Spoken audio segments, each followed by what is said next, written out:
Okay, hi. Hi, everyone. So I'm Philipp from the DeSci Foundation and from DeSci Labs. And I want to say a couple of words today about science as a public good and how impact certificates may actually help us to finance science and research more effectively than we're currently doing it.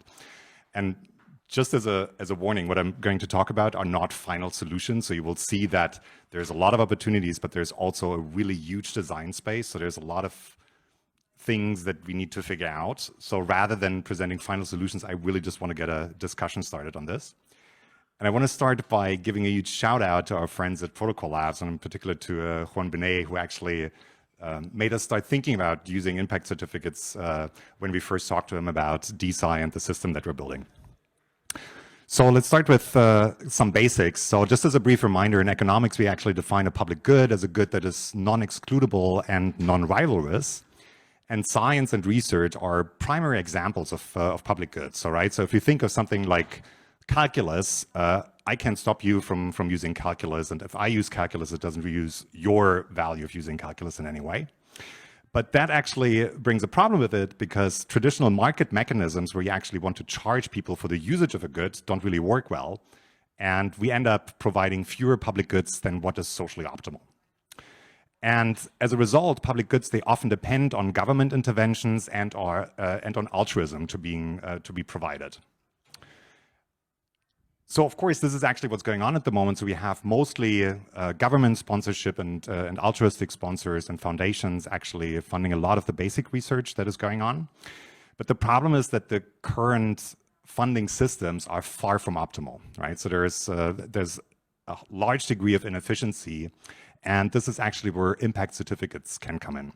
So the basic idea of an impact certificate is of course, that it is much easier to determine what was impactful and what should be rewarded after it has been carried out, right? So in retrospect, you have a lot more information that enables you to make much smarter decisions about where to put the money. And so technically speaking, an impact certificate is a fungible, transferable, tokenized certificate that facilitates allocating retrospective rewards, and it supports hierarchies of credit assignment and should be open to various mechanisms. And then there's also this idea that as the owner of an impact certificate, you can actually burn your claims for financial future rewards in order to get like the ultimate reputation gain, right? And science is a fantastic application for impact certificates. So in contrast to a lot of other public goods that we want to finance, science actually doesn't have some of the design problems that we have with other public goods. So for example, research projects and publications, they typically claim a very well-defined contribution space. So there's no discussion about what is actually being claimed. And we have a very well-established auditing mechanism for basically proving the uniqueness and the quality of science. And that is, of course, peer review. And peer review is, of course, far from being perfect, but at least it's an established system that we can build on and that we can improve upon. We also have well-established norms regarding authorship claims and credit attribution to funders and prior work. And finally, an important issue here is also the question, so how do we measure impact? And of course, in science, we have various measures to do that. The most important currency is, of course, authorship and citations. And although all these quantitative proxies of impact, they're far from perfect, at least we're not starting from zero, right? So we can build upon these things that already exist. Okay, so looking at the design space, the first question is who is actually going to put up the money for that? And I would say that we can broadly differentiate between two categories. So we have, on the one hand, we have the retroactive funders. So these are going to be people and institutions that are putting money up that will be retroactively distributed to the holders of impact certificates. And I would call these people and institutions primarily impact funders because they're going into this not with a profit incentive, but primarily with the incentive to just sponsor science and to get impactful science, right? And then you have the buyers of the impact certificates, and that's not necessarily a completely disjunct group of people or institutions, right? So it's totally possible that you have some institutions or some funders that are actually acting on both sides of the market.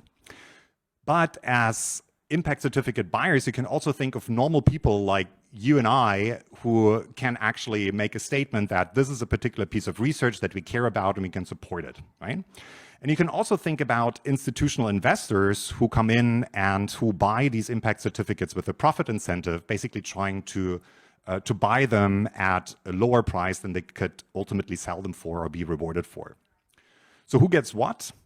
The impact certificate buyers, they obviously get reputation and the potential for financial returns in the future. The researchers, they actually, we can make them participate in the financial returns. And like the researchers by themselves, we don't need the impact certificate for them to claim credit for the work that they're doing, because that is already done through the authorship on the paper or whatever they're doing. So that is not really a concern, but there is still a very good reason to give them sort of partial co-ownership in the impact certificates. And that is because we want to align the incentives of the scientists and the funders to alleviate principal agent problems, right? And that actually opens up a lot of possibilities for reducing auditing and overheads that comes with traditional financing mechanisms for science. And it also opens up the possibility for scientists to actually earn additional money. And some of them, they may actually make enough from these impact certificates that they can be independent. And that brings up the idea of having a flexible cap table with tradable shares for impact certificates. So this would be very similar to a company where you basically have shares to quantify how much of an impact certificate or a company is being owned by whom. And then the owners, they can sell their shares. And you may also have a mechanism where you do capital raises by just issuing new shares that lead to a dilution of the ownership of the previous owners. And that would actually create the possibility to raise additional capital later and options to opt out for financial rewards for ultimate reputation gains. And that could be done very flexibly by each owner of that impact certificate individually. So that's actually a super powerful mechanism that is very well proven in markets. And it would just be super cool if we could bring something like that to finance science as well. And then there is the question, so how would you actually have a fair distribution of share ownership among the scientists and the funders, right? And the basic principle here should probably be that marginal rewards should be equal to marginal contribution. And if you take that starting point, then you come up with a number of conclusions that you arrive to. So for example, you would conclude that early stage investors who have a much higher risk by investing into the project early, they should get higher equity shares per dollar invested than later stage investors, right? And so on and so forth. And then there's this big question, so how do we actually measure impact and when do we do that? So my sense is that there is probably not going to be one approach that is going to be optimal for everything. Probably we need pluralistic approaches where we experiment with different ways of actually quantifying impact and ranking the impact of different projects. But besides from algorithmic approaches, there's also an alternative approach where you say, well, we should just leave it up to the preferences of the funders, and it should be them who ultimately decide what they think was impactful and important, right? So you can think of a funding mechanism that uses quadratic retroactive funding here. So what are the incentives? So once you have the impact certificates and you have a large pre-committed fund for retroactive rewards, you actually create incentives for other people to provide grants and prizes and other forms of investments into future research. And the impact funders, those that actually put up the retroactive rewards, they have a pretty big incentive to use this mechanism because they ultimately will get a much bigger bang for the buck, right? So they can actually spend their money much more efficiently. And that's because they can actually have co-investments from other parties.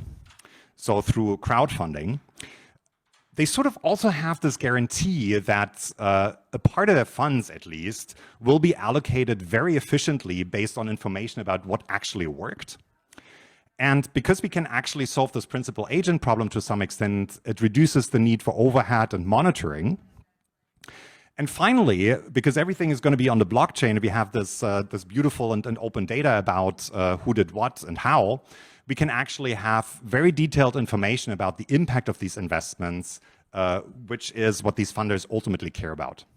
So the investors in the impact certificates, of course, they would also get reputation and potential financial rewards. And for the scientists, they would get new sources of funding for their research, and again, reputation. And actually, this is also quite important, rewards for doing open, high-impact science. So now I'm just going to give you two examples of how this may work in practice. So the first one is what we call open science certificates. So the idea of an OSC is not that you finance the underlying research, but you rather finance the process of making the results of the research openly and publicly available and for evaluating the quality of it. So basically an OSC verifies that a scientist has created a valuable, fully open scientific contribution. So the purchase price of an OSC could cover things like the costs of peer review, so rewarding peer reviewers for the work that they're doing. It could also cover storage and gas fees, and it may also contribute to an open source development pool that could be used for financing the ecosystem. And this is actually a pretty cool mechanism how we can bootstrap a truly open science economy. And these open science certificates, they would actually be really valuable to researchers because scientists from around the globe, they're actually being put under quite a lot of pressure to publish their work in open science journals. And also, so that there is a lot of pressure like from funders, from the public, but also from their employers for very, very good reasons. And by having this mechanism, we could actually, we could go a far step beyond just putting your work in an open access journal and paying a publication fee. We would literally not need a publication fee. We would make everything open from the beginning. So what is the process? So people would just go on our platform and they would create what we call a DeSci node. So that's a research object where you can store the manuscript, the data, the code, where you can also have videos, annotations, all different other sorts of supporting information. You make it fully publicly available, and it's going to be stored decentrally on IPFS and Filecoin. And then a qualified community of independent scientists, they conduct in-depth peer review, and they reward their referees for the work that they're doing. And in our system, this would be done in what we call ARCs, or autonomous research communities. As a third step, the original nodes that meet open science standards, they would then receive an open science certificate, and then investors, sponsors, or collectors, they can buy these things. And those of the owners of the OSCs that are potentially not interested in financial rewards, they can opt out of them and become permanent named sponsors of that OSC. And then as a final step, you would have an oracle of retroactive funders that reward the owners of the open science certificates. And we could organize this, for example, through a DAO with quadratic funding. And as a second example, we could actually also combine the classic funding instrument of grants with impact certificates. So this example here would be a lot more difficult to implement. It's much more complex, but it also has a lot of advantages. It basically ticks a lot of the boxes that funders and scientists have in mind. It would create a lot of opportunities for basically closing the liquidity gap and for giving the impact funders the opportunity to also claim full causal credit for the work that they have funded, even though they've been using a retroactive funding mechanism. So how would this work? So first thing is a funding pool is open. So this could be general purpose, or it could be dedicated to a particular research topic or field. And then you open the pool and you make crowdfunding possible. And then a part of the funding pool would get reserved for retroactive funding, and the other part would actually be given out in the form of grants to scientists and to teams that are applying for this.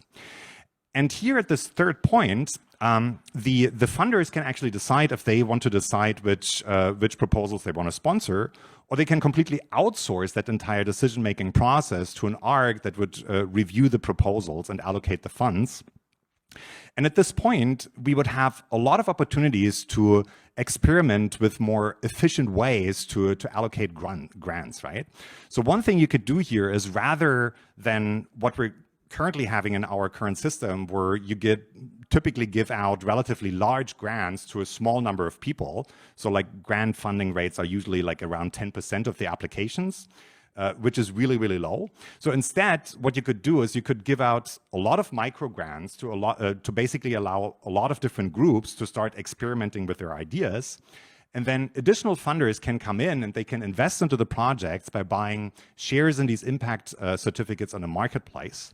And the most promising projects at that point, they would get additional funds and initial investments of the impact funders would be leveraged.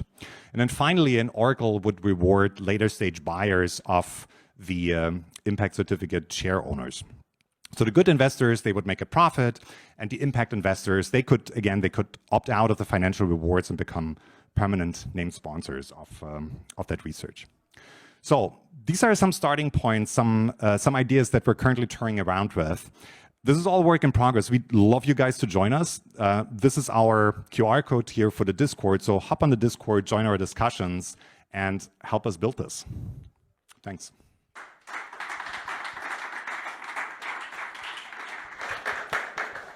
Is there any questions?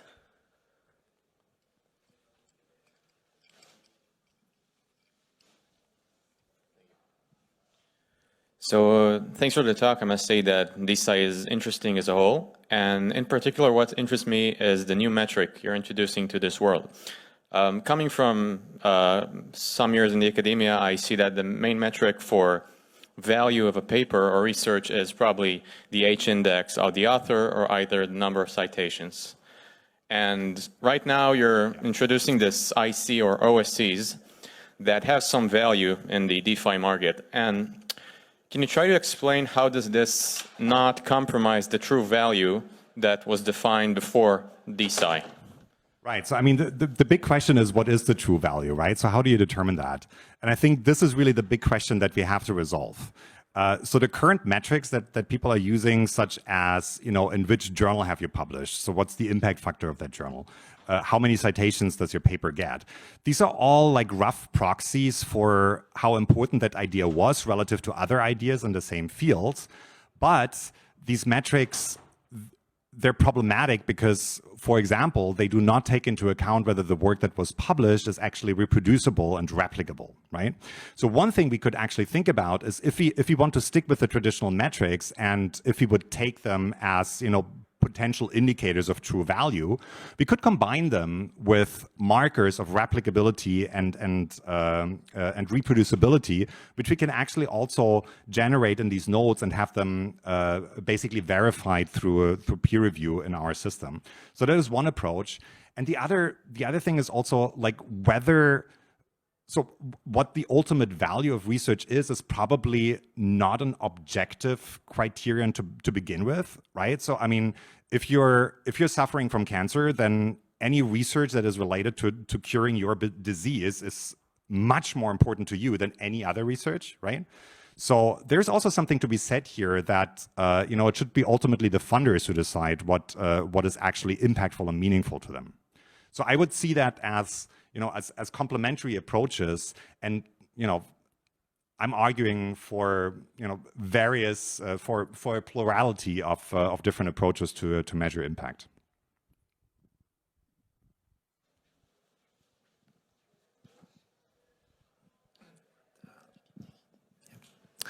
Yeah, thanks a lot, Philip.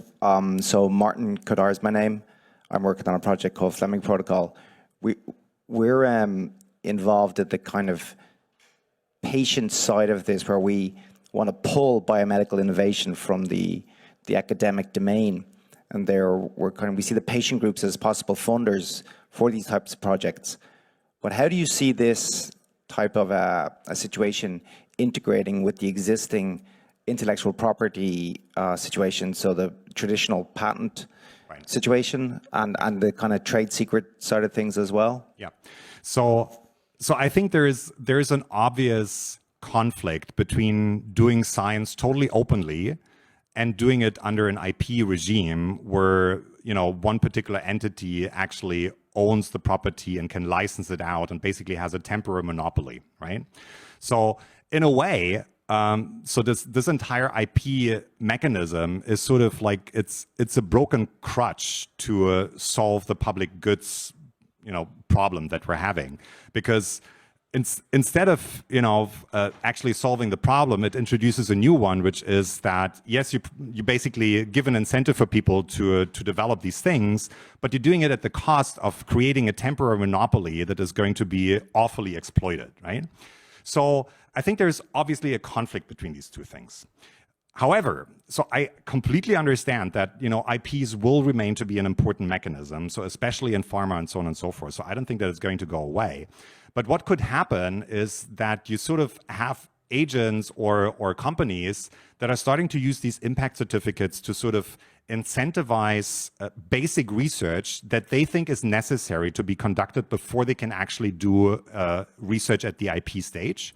So they can use that for basically outsourcing part of their research that they don't think is necessarily applicable to IP. Exactly. Yeah. Any other questions? No? Thank you. Thank you all.